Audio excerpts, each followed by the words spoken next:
Hi, this is Tim Koviak, licensed loan officer and authorized to give you the information you need. Thanks so much for watching. Wow, we are in part 4 of the first time home buyer roadmap. And this is actually going to be the last series of this playlist. So thanks so much for watching. And let's get into it. Let's go. I'm going to go ahead and share my screen here. Let me just hit this button here. And we're going to quickly recap on part 3. Go ahead and decide you want to buy. You contact the lender, get pre-approved. Then you want to find a realtor and then go out home searching. So you want to go out and look at homes. And that's what we went over in 3 here, where you want to go look at homes and find that perfect home. And then I remember I showed you some lists, what she would want, what he would want, and then the minimum, and some checklists here. These are some great checklists, just some things that you want to look at. So you want to be patient when you're looking for homes.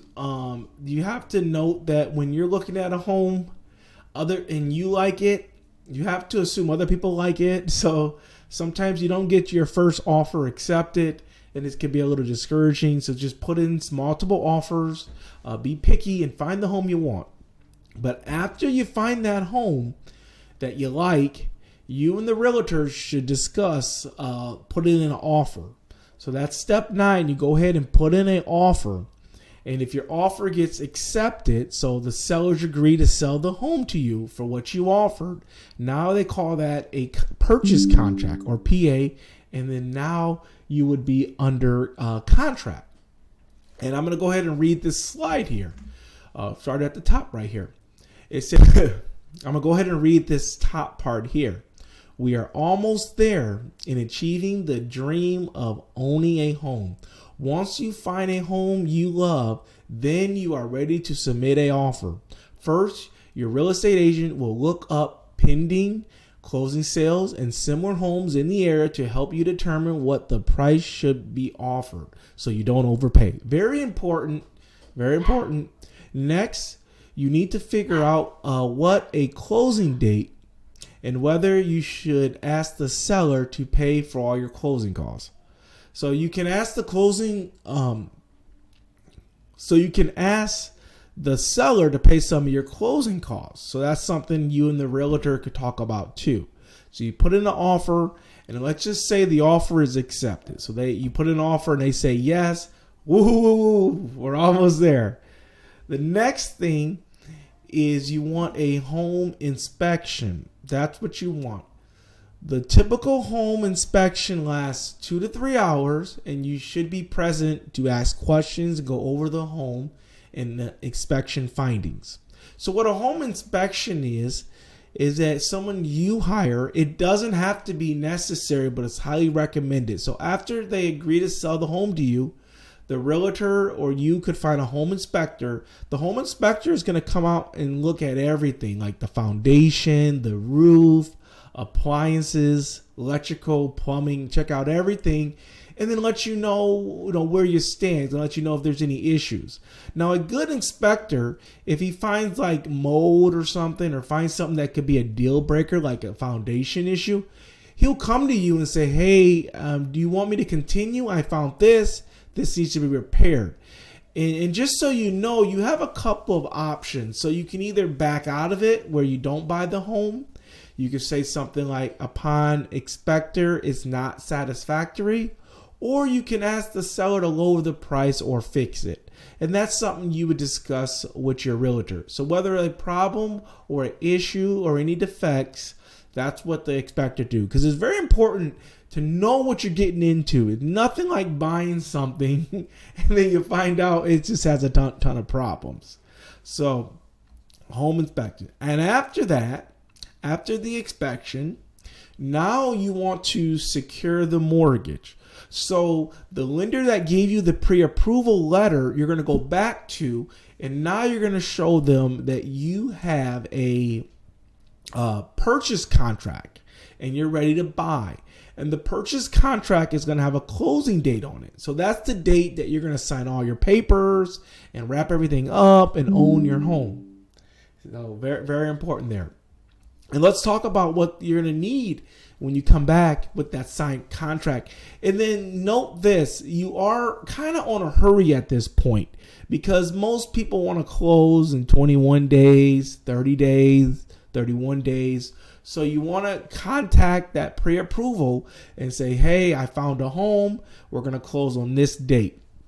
And then you already gave them pay stubs from when you got pre-approved, but now some time has passed. So updated pay stubs, last 2 years of tax returns, last 2 bank statements, driver's license, social security card, a copy of your earnest money deposit, a letter of explanation for any credit inquiries, negative remarks on your credit report, and then you want to shop around for some homeowner's insurance. You give them a homeowner's insurance quote.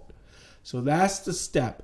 And that's when you're kind of on a hurry now because you found a home and you want to close and get this home. And let's kind of go over the loan process here. This is important so you know what to expect. So can you see this here? Let me see if I can zoom in on this a little bit for you there. Hopefully you can see this, but if not, I'm going to go ahead and explain it to you here. So day 1 to 14, it's processing your loan. And you want to provide the lender with your purchase contract, documentation such as pay stubs, bank statements, a signed initial mortgage application, or the appraisal. So that's pretty much what I just went over, the pay stubs and bank statements. And then day 15 through 18, it's underwriting. And that's up here at the top, underwriting. So underwriting, after the loan processor has collected the necessary documentation and verified of employment and the appraisal report, your loan is submitted to underwriting for approval. So underwriting, or the underwriter underwrites the loan and makes the decision whether you are approved or not approved. They make the final decision. That's called underwriting.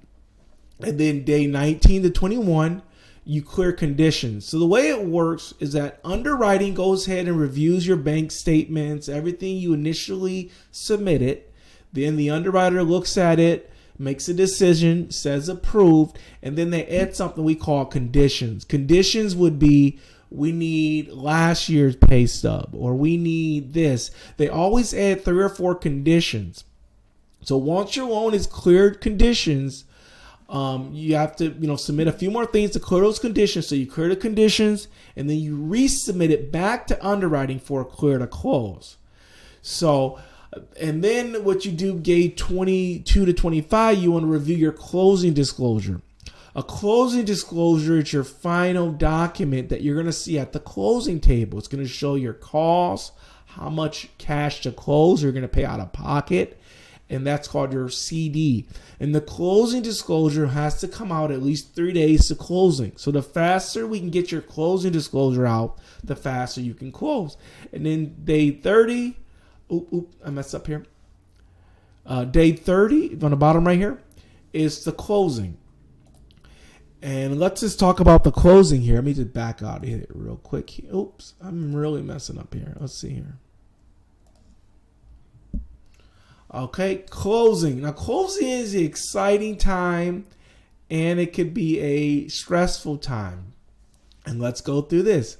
On the day of your closing, you will do a final walkthrough of your new home to make sure it's in the same condition as you bought it.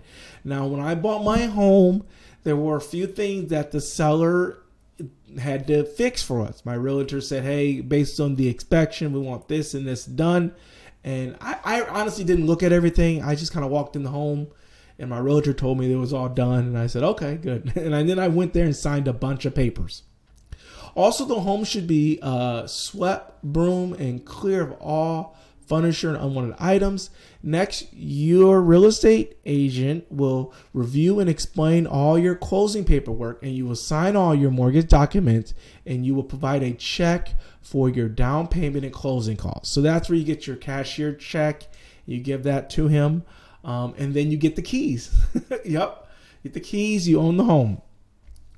And that concludes this video. And if you have questions, you're welcome to drop me a comment or like or email or connect with me on other social media platforms. You're also welcome to schedule a one-on-one buyer consultation with me. And congratulations, you've made it through the first time home buyer roadmap. It was great. Now, keep watching my channel for other content. I have lots of playlists and lots of things here to help you and answer your questions. Thanks so much and have a good one.